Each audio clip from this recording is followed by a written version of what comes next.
"Don't come to the wedding," my mom texted. "You and your kids just make things awkward."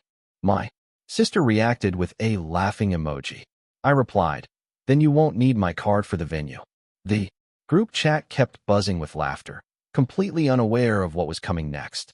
It started with a text that felt like a punch to the gut. "Don't bring the kids to my wedding. They just make things awkward." But what my mom and sister didn't realize was that their cruel words were about to unravel a betrayal far deeper than they could ever imagine, and expose the shocking truth about the man who'd stolen my mother's heart. My name's Antonio Johnson. I'm 35 and a divorced dad to 2 incredible kids. When that message popped up, my stomach dropped. Then, my sister Jessica chimed in with a laughing emoji, and the family group chat just blew up with mockery. Honestly, I stayed pretty calm on the surface. I just typed back, "Then you won't need my card for the venue." They kept on laughing, completely oblivious. They had no idea that my successful real estate company had actually secured their dream $50,000 wedding venue. And they certainly had no clue what was about to hit them. Before all this drama, life was pretty good. My mornings were this beautiful, organized chaos I'd grown to love. Emma, my 12-year-old daughter, would be buried in a book, barely touching her breakfast, while I tried to convince Jack, my 10-year-old son, that yes, he absolutely had to wear matching socks to school. My ex-wife, Stephanie, lived across town with her new husband, Derek. Our divorce 3 years ago was tough, don't get me wrong, but we'd built a really stable co-parenting routine.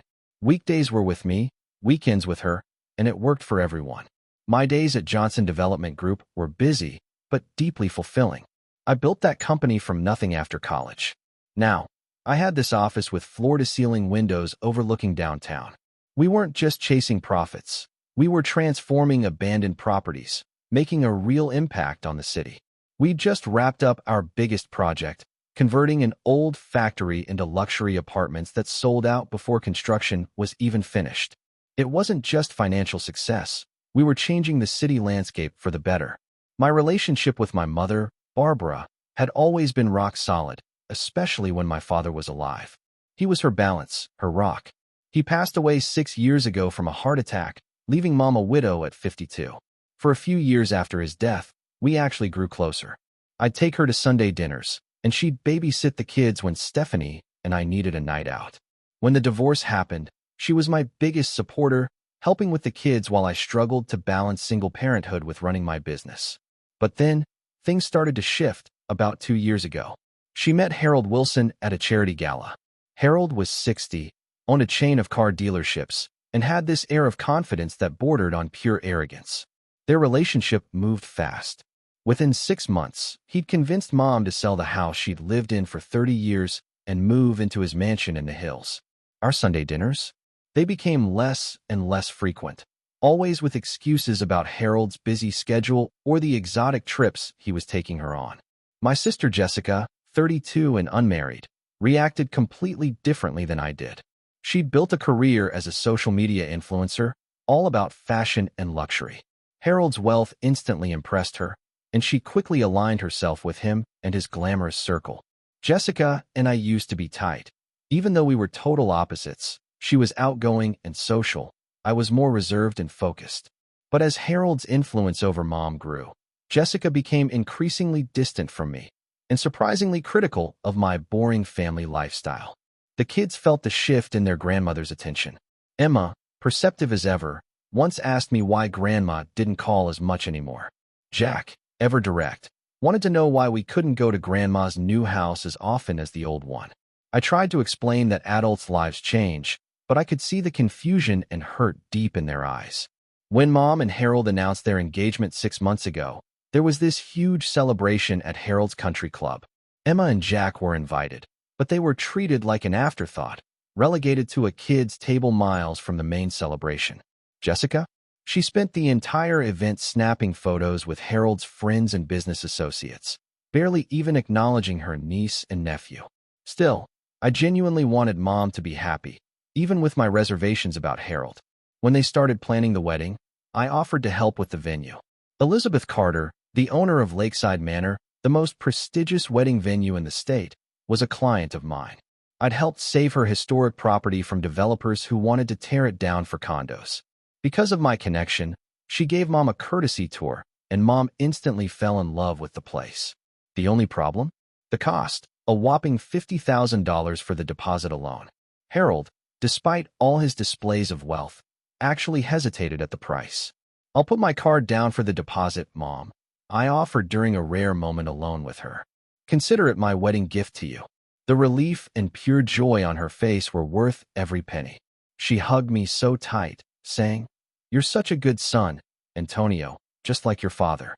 That was the last genuine moment we shared before everything fell apart. The text came on a Tuesday morning, just 3 months before the wedding. I was reviewing contracts in my office when my phone lit up with a notification from our family group chat. It read, "Mom, Antonio, Harold and I have been talking. We think it's best if you don't bring Emma and Jack to the wedding. The event is going to be very sophisticated, and children just make things awkward. You can come alone." Before I could even process it, Jessica jumped in. "Jessica, oh my God, Mom finally said it. Sorry, bro. No rugs allowed at the grown-up party." Then Mom again. "Mom, it's nothing personal, honey. Harold wants everything perfect, and children are unpredictable." And Jessica, being Jessica. Plus, Emma's awkward phase isn't very photogenic right now. My Instagram followers expect perfection. LOL. I just stared at my phone, stunned. Not just by the request, but by Jessica's absolute cruelty about my daughter. Emma was going through normal preteen changes, but to hear her own aunt mock her appearance like that, it was infuriating. I took several deep breaths before I typed my reply. "Me. Then you won't need my card for the venue. Let me know if you change your mind about the kids." Jessica immediately shot back.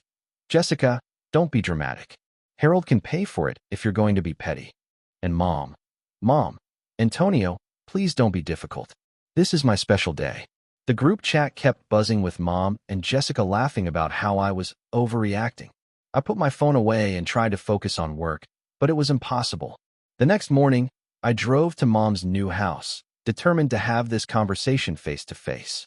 Harold's mansion sat on 3 acres in the wealthiest part of town. The security guard recognized my car and waved me through the gate. Mom answered the door herself, looking incredibly uncomfortable. "I wasn't expecting you," she said, not immediately inviting me in. "We need to talk, Mom," I replied calmly. "About yesterday's messages?" She sighed and opened the door wider. "Harold's at work. Come to the kitchen." The house was immaculate, with marble floors and artwork that looked expensive but utterly impersonal. In the gleaming chef's kitchen, Mom poured coffee without even asking if I wanted any. "I understand you're upset," she began, refusing to meet my eyes. "But Harold feels strongly about having an adults-only wedding. These aren't random children, Mom. They're your grandchildren. Dad's grandchildren." Her face tightened at the mention of my father. "Your father would understand that things change. Harold has a very specific vision for the wedding. All his high society friends will be there. And you're okay with excluding Emma and Jack? They've been excited about this for months. Emma even asked if she could help with the flower arrangements." Mom stirred her coffee unnecessarily. "Children just don't fit the aesthetic Harold wants. The photographer he's hired specializes in sophisticated events. This is about aesthetics, Mom? What's happened to you? Since when do you care more about how things look than how your family feels?" "You're being dramatic," she said, echoing Jessica's text. "It's just one day." "It's not just one day. It's a pattern.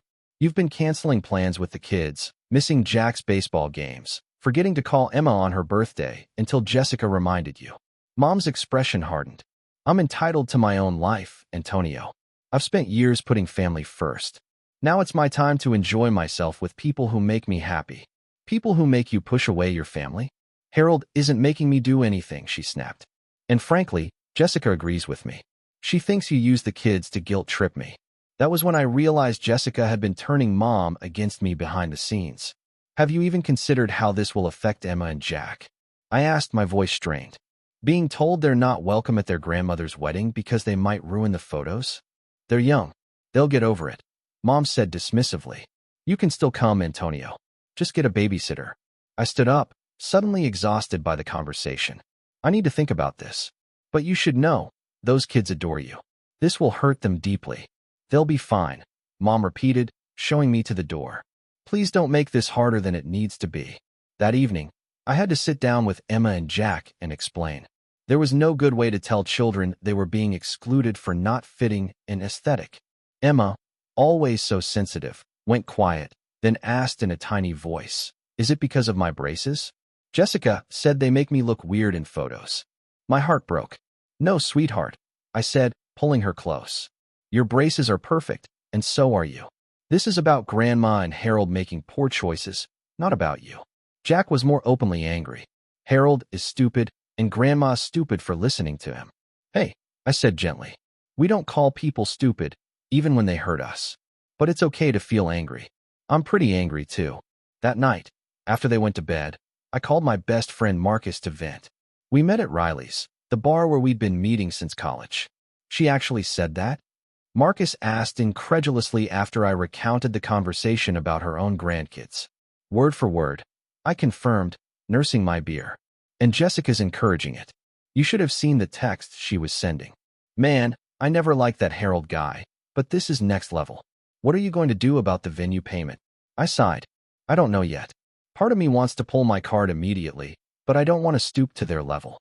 Maybe Mom will come to her senses." "And if she doesn't?" Marcus pressed. "Then I'll have to decide if I'm even going to attend a wedding where my kids aren't welcome."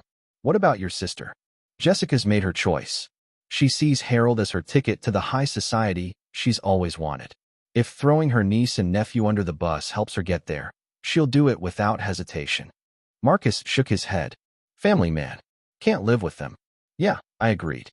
"And sometimes you have to live without them." Despite my anger, I decided to remain civil for now. My reputation in the business community was important, and causing a scene would only hurt the kids more. I still held out hope that Mom would realize what she was doing. The next 2 weeks were tense. Mom didn't reach out to check how the kids had taken the news. Jessica, meanwhile, ramped up her social media presence with posts about wedding planning, tagging Harold's wealthy friends, and making not-so-subtle digs about family members who just don't understand class. She even posted a photo from Harold's country club with the caption, "Planning the perfect, sophisticated wedding with Mom and Harold." Some people just don't understand that not every event needs to be kid-friendly. Sorry, not sorry. #adults only #sophistication.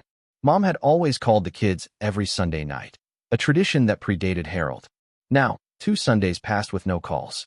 When Emma asked if she could call Grandma instead, the conversation was brief and awkward, with Mom making excuses about being busy with wedding plans. The extended family started to take sides. My father's brother, Uncle Pete, called to ask what was going on after he received his adults-only invitation. When I explained, he was appalled and immediately said he and Aunt Laura wouldn't attend. But my mother's side of the family fell in line with her wishes, with several cousins telling me I was being selfish for not understanding how important this day is for her. The isolation was growing, but what bothered me most was seeing how it affected Emma and Jack. Emma, always outgoing, became withdrawn in class, her teacher emailing me concerned. Jack, usually easygoing, got into a shoving match with a classmate who said something about unwanted kids. My business partner, David, noticed my distraction during meetings. One afternoon, he cornered me in my office. "What's going on with you, Antonio? You've read the same paragraph in that contract 3 times. I confided in him, and his practical nature cut through my emotional haze. "This Harold guy," David said, leaning forward. "I've heard things about him in business circles. He talks a big game, but there have been rumors about financial troubles at his dealerships, and his first 2 marriages ended badly. Might be worth looking into." That sparked my curiosity. I started making discreet inquiries among my business connections, and what I learned was troubling. Harold had been married twice before, not the once he'd told my mother. Both marriages had ended with the wives estranged from their families. His first wife's son hadn't spoken to her for years before she passed away. His second wife moved across the country, leaving behind adult children who rarely visited. A week later, I had a stroke of unexpected luck. I was having lunch with a potential investor at the Grand Hotel downtown when I spotted a woman I recognized as Kimberly Wilson, Harold's daughter from his first marriage. She was a wedding planner, and I'd seen her picture in Mom's house, though Mom had mentioned she and Harold weren't close. After my meeting, I approached her table. "Excuse me, Kimberly. I'm Antonio Johnson, Barbara's son." Her expression shifted from professional politeness to instant recognition. The son with the kids who aren't invited to the wedding. Word travels fast, I said, trying to keep my tone light. She gestured to the chair across from her. My father makes sure I know exactly who isn't worth including. Please sit. Over the next 30 minutes, Kimberly shared insights that confirmed my worst fears. Harold had a pattern of isolating new wives from their children, particularly those who had resources the wives might share with their families instead of him. He did it to my mom, then to Mara, his second wife, Kimberly explained. It starts with complaints about the children, then moves to controlling access, then financial manipulation. By the time they realize what's happening, they've lost both their money and their family connections. Why are you telling me this? I asked. Won't this create problems between you and your father? Kimberly gave a sad smile.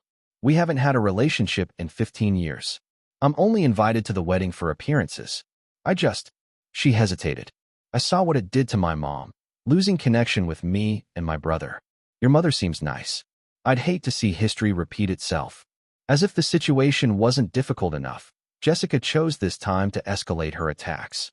She somehow got hold of private text messages I'd sent Mom, expressing concern about Harold, and shared screenshots in the family group chat, adding her own mocking commentary. Jessica, look what Antonio's been saying about Harold behind everyone's back. So much for being the mature one. She followed this with a stream of messages painting me as jealous of Harold's wealth and success.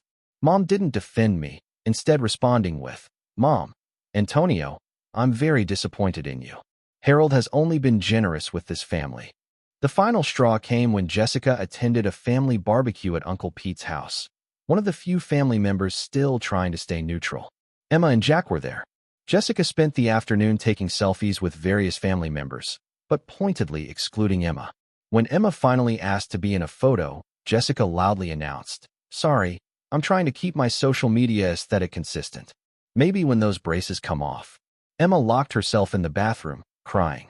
By the time I coaxed her out, Jessica had left, already posting the photos with captions about family time, as if Emma and Jack didn't exist. That night, I received an unexpected call from Margaret, Maggie Thompson, my mother's best friend since high school. Maggie had always been like an aunt to me, though we'd seen less of her since Harold entered the picture. Antonio, I've been trying to stay out of this, she began, her voice low, as if worried about being overheard. But things aren't right with your mother. Harold has changed her in ways that scare me. What do you mean? My grip tightened on the phone. She's not allowed to make decisions without checking with him first. He monitors her phone calls, her spending. Last week, she wanted to buy a birthday gift for Jack, and Harold told her it was unnecessary since the boy has enough toys. Why are you telling me this now, Maggie? Because yesterday, she showed me the wedding photo plan Harold's designed. You're barely in any of them, and the kids aren't mentioned at all. When I asked about family photos, she said Harold thinks it's best to focus on the future, not the past. Antonio, I'm worried she's going to regret this, but by then it might be too late. After hanging up, I sat in my home office, staring at the wall. The kids were asleep down the hall, but I felt more awake than ever. Something had to change. A month before the wedding, Mom sent a text inviting me to dinner at her house. Just adults, she specified, unnecessarily. Harold thinks we should clear the air before the wedding. I considered declining, but decided this might be my last chance to get through to her. Marcus offered to watch Emma and Jack, and I drove to the mansion with a knot of tension in my stomach. Jessica's car was already in the circular driveway when I arrived. Inside, the formal dining room was set with Harold's expensive china. Mom kissed my cheek stiffly. Harold offered a firm handshake, and Jessica smirked from behind her wine glass. Antonio, good of you to join us, Harold said, taking his seat at the head of the table. Barbara was concerned you might still be upset about our adults-only policy. I'm here for Mom, I replied simply, accepting the glass of water, not wine, that had been set at my place. Throughout the appetizer course, Harold dominated the conversation, talking about his business successes and the important people attending the wedding. Jessica hung on every word while Mom nodded along, occasionally glancing at me as if checking my reaction. When the main course arrived, Harold finally addressed the elephant in the room. Now, Antonio, about your children, I understand you're disappointed, But surely you can see that a sophisticated event like our wedding isn't an appropriate place for youngsters. The five-star catering, the string quartet, these would be wasted on children. Before I could respond, Jessica jumped in. Plus, Emma's going through that awkward stage. The photographer charges $2,000 an hour. We can't have braces and acne in those shots. I set down my fork carefully. Emma and Jack are well-behaved kids who understand special occasions. They're also family, Mom's only grandchildren, and Dad's legacy. Harold waved his hand dismissively. Everyone says their children are well-behaved, and bringing up your father isn't relevant to our wedding day. It is to Mom, I countered, looking directly at her. Or at least it used to be. Mom shifted uncomfortably. Antonio, please, let's not make this difficult. I'm not the one making this difficult, Mom. I'm just asking why you're okay with excluding your grandchildren from one of the most important days of your life. Harold's expression hardened. I've been very tolerant of your attitude, Antonio. Barbara has explained how challenging you've been since your divorce. Clearly, you're projecting your own failed relationship onto ours. Jessica snickered, and I noticed she was filming the conversation discreetly with her phone on her lap. This wasn't a dinner to clear the air. It was an ambush designed to provoke me for her social media content. I maintain my composure. My concern is for my children who love their grandmother and are hurt by being excluded. This isn't about me. Oh, please. Jessica interjected. You're just jealous because Mom's finally happy without having to babysit your kids every weekend. Some of us have actual careers and social lives. Speaking of careers, Harold added with a smirk.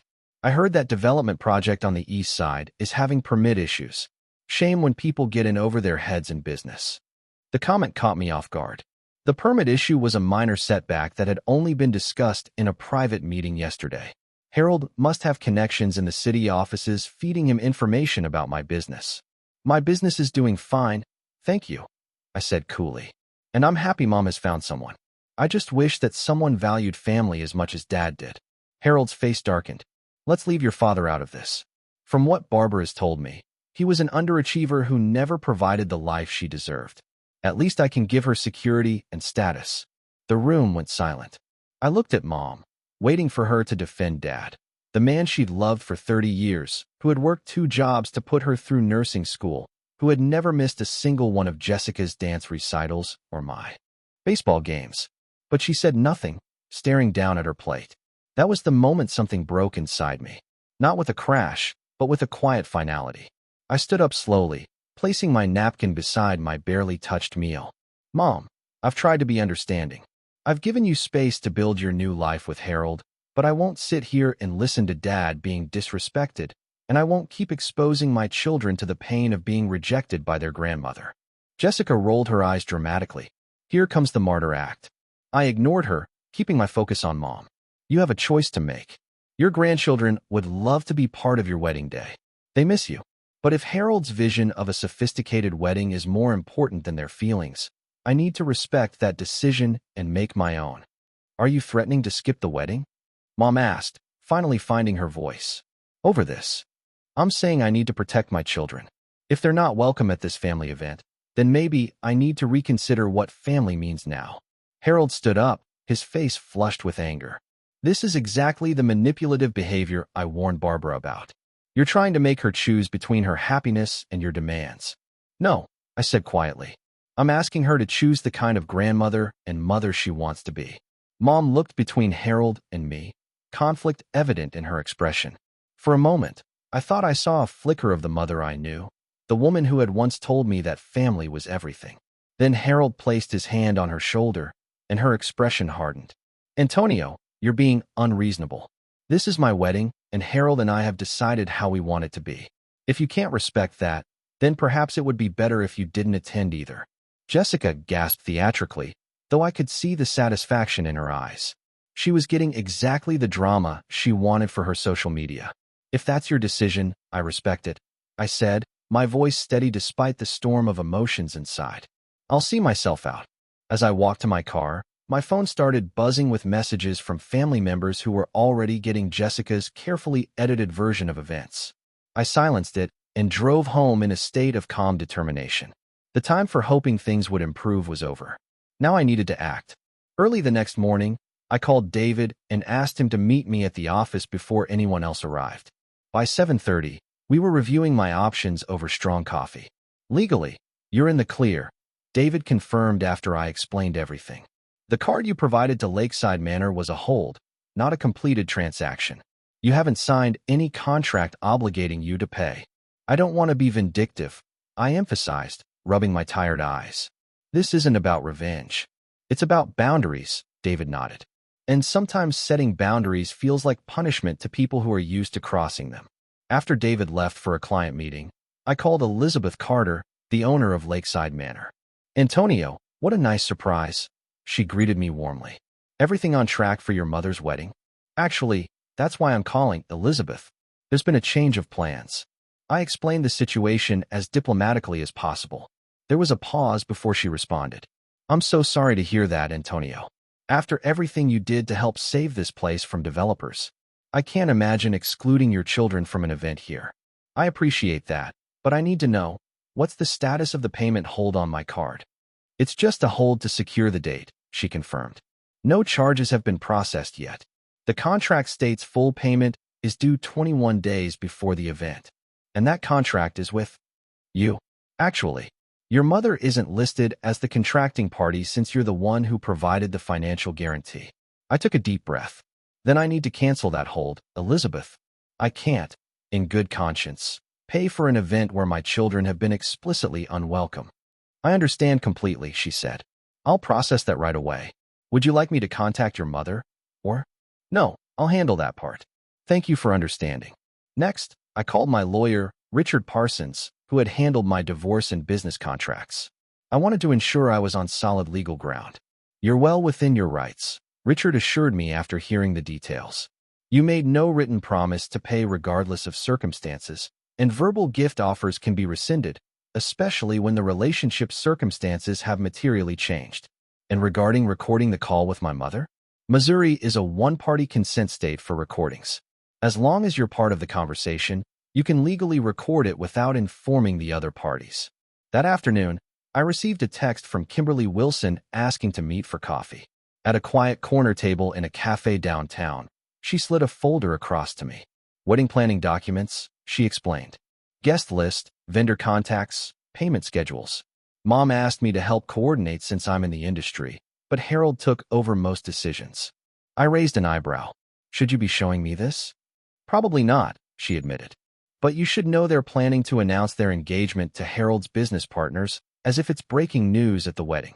He's using it as a business networking event more than a family celebration. That doesn't surprise me, I sighed. There's more, Kimberly said hesitantly. My father isn't as wealthy as he appears. The dealerships are over-leveraged, and he's been seeking investors. Your mother's retirement savings have already been consolidated into his accounts. This confirmed what I'd suspected, but hadn't been able to prove. Thank you for telling me this. I know it can't be easy. I watched him destroy my mother, Kimberly said simply. She died alone because he convinced her we didn't really love her. I can't stop their wedding, but maybe I can help prevent history from repeating completely. That night, after putting the kids to bed, I sat down with Marcus on my back deck, nursing a bourbon and staring at the stars. Are you sure about this? He asked. It's a big move. I'm sure, I replied. This isn't just about the wedding anymore. It's about showing my kids that we don't let people treat us as disposable, even family. What about your mom? Do you think she'll ever come around? I swirled the amber liquid in my glass. I hope so. But I can't keep that door open at the expense of Emma and Jack's emotional well-being. They need to see that their father stands up for them. And Jessica? Jessica made her choice, I said flatly. She chose social media content over her niece's feelings. She chose Harold's approval over our family history. I can't fix that. Before going to bed, I wrote a letter to my mother. Not an angry email or a hasty text, but an actual handwritten letter on the stationery Dad had given her for their 25th anniversary, which she had given to me after he died. I expressed my love for her, my memories of the mother she had been, and my sadness at the distance that had grown between us. I explained clearly that I was withdrawing my financial support for the wedding venue, not out of spite, but because I couldn't fund an event where my children, her grandchildren, were explicitly unwelcome. I ended by saying the door remained open if she ever wanted to rebuild our relationship, but that would need to include respect for Emma and Jack. The next morning, I had my assistant deliver the letter to Mom's house. By that evening, I had my response. Not a thoughtful letter, but a flurry of angry texts. Mom, how dare you threaten to pull the venue payment? Harold says this is financial manipulation. Jessica, way to ruin Mom's wedding, you selfish jerk. Harold says he can easily pay for it anyway, so your little power play failed. Mom, I expected better from you, Antonio. Harold is very disappointed. I didn't respond to any of them. Instead, I called Mom directly, with the call recording function activated as advised by my lawyer. Mom, I wanted to talk directly instead of texting. I began when she answered. There's nothing to discuss, Antonio. You're being childish and vindictive. I'm sorry you see it that way, but I can't pay for an event that actively excludes my children. That's not vindictive. It's being a parent. Harold says he'll cover the cost, she said defiantly. We don't need your money. That's fine, I replied calmly. I just wanted to be clear about my decision before I contact Elizabeth at Lakeside Manor to remove my card. You've changed, Antonio, she said, her voice suddenly sad. Your father would be so disappointed. That barb was designed to hurt, and it did. But I remained steady. Dad taught me that family comes first. All family, including children. I'm just following his example. After she hung up, I sat motionless for several minutes, absorbing the finality of what was happening. Then I called Elizabeth at Lakeside Manor and officially requested the hold on my card be removed. 3 days before the wedding, I officially instructed Elizabeth to remove my payment card from their system. She processed the request immediately, sending me a confirmation email that the hold had been released. As expected, the venue's automated system sent a notification to the email address listed for the event, my mother's, informing her that the payment method was no longer valid and that full payment would be required within 24 hours to maintain the reservation. The explosion was immediate and spectacular. My phone began ringing within minutes of the notification being sent. First Mom, then Jessica, then Harold himself. I let them all go to voicemail, listening to the messages later. Mom, Antonio, what have you done? The venue is saying our payment method is invalid. Call me immediately. Jessica, you absolute monster. How could you do this to Mom? Fix this right now, or I swear I will tell everyone what kind of person you really are. Harold, this is completely unacceptable behavior, Antonio. I'm contacting my lawyer. You made a commitment, and you will honor it. The texts were even more frantic, coming in rapid succession throughout the afternoon. I maintained radio silence, which only escalated their panic. By evening, the tone had shifted from anger to desperation. Mom, please, Antonio. Lakeside Manor says they'll release our date if we don't pay by tomorrow. All the invitations have been sent. Please call me. Jessica, okay. I'm sorry about what I said about Emma. The kids can come to the wedding. Just please put the card back. Harold says he can't liquidate assets fast enough. This last text was particularly revealing, confirming what Kimberly had told me about Harold's financial situation. For all his talk about easily covering the cost, he apparently couldn't come up with $50,000 on short notice. By the next morning, the extended family had gotten involved. Uncle Pete called, sounding concerned, but not accusatory. I heard about the venue situation, Antonio. Your mother's beside herself. I imagine she is, I replied. But this was her choice, Uncle Pete. I made it clear that I couldn't fund an event where my children weren't welcome. For what it's worth, Laura and I already declined our invitation when we heard about the no kids policy. But this has turned into a real mess. Half the family is canceling because they can't believe Barbara would exclude her own grandchildren. This was news to me. I didn't ask anyone to take sides. You didn't have to, Uncle Pete said. Family is family. Most people understand that innately. The situation reached its climax that afternoon when Jessica showed up unannounced at my office. My assistant tried to intercept her, but she pushed past, bursting into my meeting with a potential investor. You need to fix this right now, she demanded, her carefully curated social media persona nowhere to be seen. Her eyes were red from crying, her designer outfit wrinkled. I apologized to my client and stepped out with Jessica. This isn't the place for this conversation. There is no place, she shouted. You won't answer your phone. The venue is going to be released in. She checked her watch. 4 hours unless we pay in full. Mom is having a breakdown, and Harold is threatening to call off the wedding entirely. I'm sorry to hear that, I said sincerely. But as I explained in my letter to Mom, I can't financially support an event where my children are explicitly unwelcome. Fine. They can come. Emma and Jack can be in the wedding party if that's what you want. Just please fix this. For the first time, I saw genuine desperation in Jessica's eyes. This isn't a negotiation tactic, Jessica. This is about the consistent way you and Mom have treated Emma and Jack over the past months. One last-minute invitation doesn't fix that. What do you want then? An apology? Fine, I'm sorry. Is that what you need to hear? I shook my head. What I needed was for my mother and sister to treat my children with love and respect from the beginning. Not because it secured a venue, but because they're family. Jessica's desperation turned back to anger. You think you're so perfect, don't you? The good son, the devoted father. But you're just using your kids as pawns to punish Mom for moving on with her life. Is that really what you think this is about? I asked quietly. I think this is about you not being the center of attention anymore, she spat. Ever since Harold came into the picture, Mom has someone else to rely on besides just you. I realized then how differently Jessica and I had experienced our family dynamics. Where I saw Harold isolating Mom from her family, Jessica saw him giving Mom independence from her children's needs. I'm not going to change my mind, Jessica. I'm taking Emma and Jack away for the weekend, leaving tomorrow morning. If you and Mom want to rebuild our relationship after the wedding, I'm open to that conversation, but not today. Jessica stormed out of my office, nearly knocking over my assistant in her rage. I apologized to my investor, who was surprisingly understanding. Family drama, he said with a knowing nod. Been there. Let's reschedule for next week. That evening, I told Emma and Jack we were taking an impromptu trip to Ocean Haven Resort, a beachfront hotel a few hours away. I didn't mention the wedding or the drama, just framed it as a fun weekend getaway.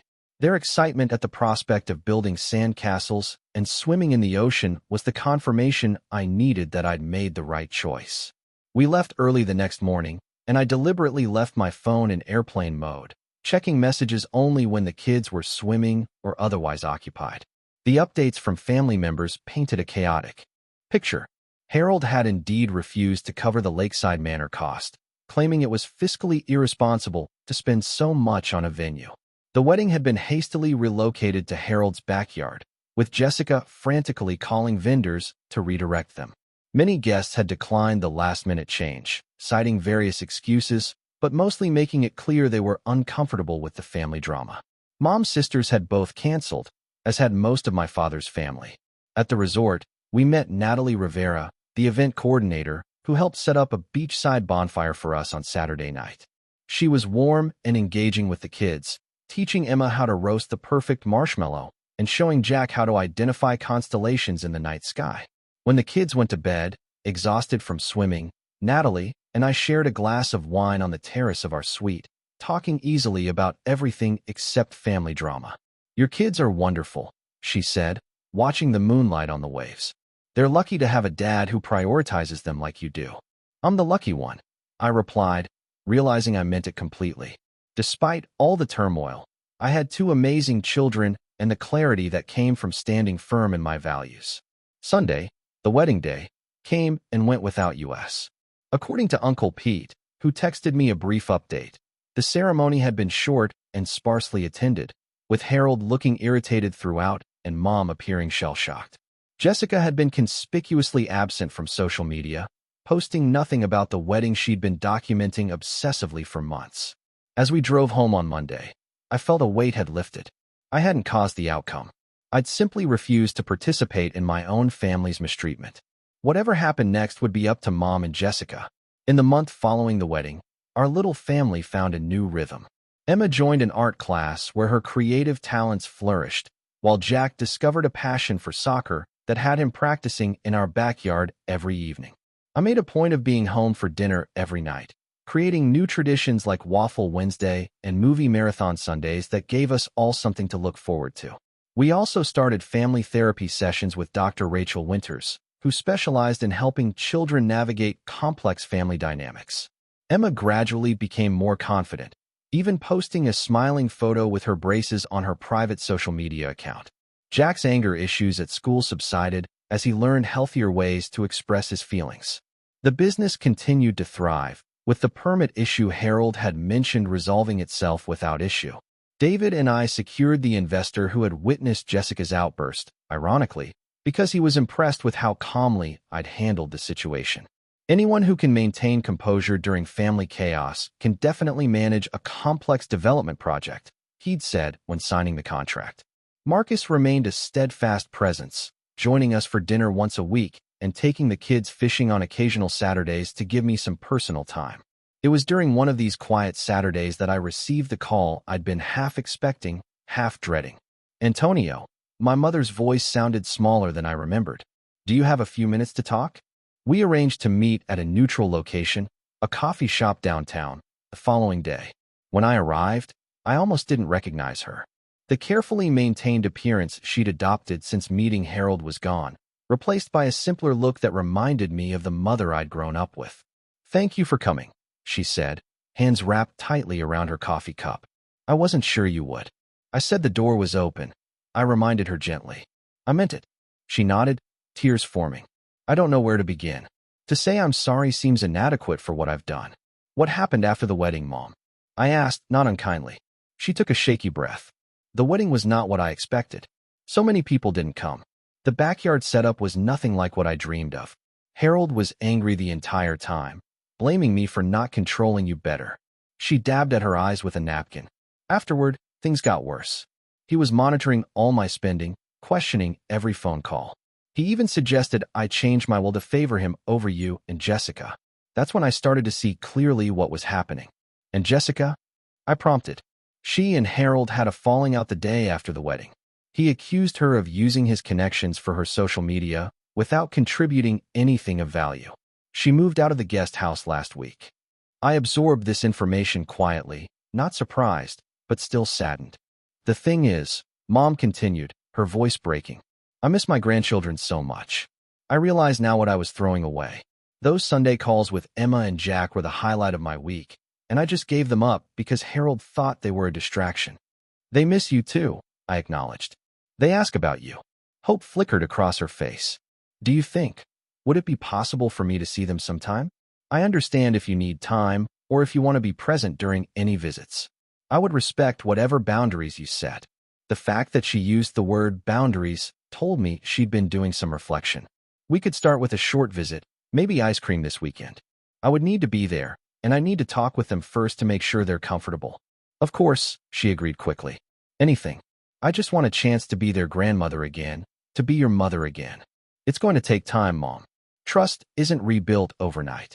"I know," she nodded. "I'm seeing a therapist now, trying to understand how I let this happen, how I became someone who would hurt her family for a man's approval." As we parted, she hugged me tightly. "Your father would be so proud of you, Antonio. The way you protected your children, that's exactly what he would have done."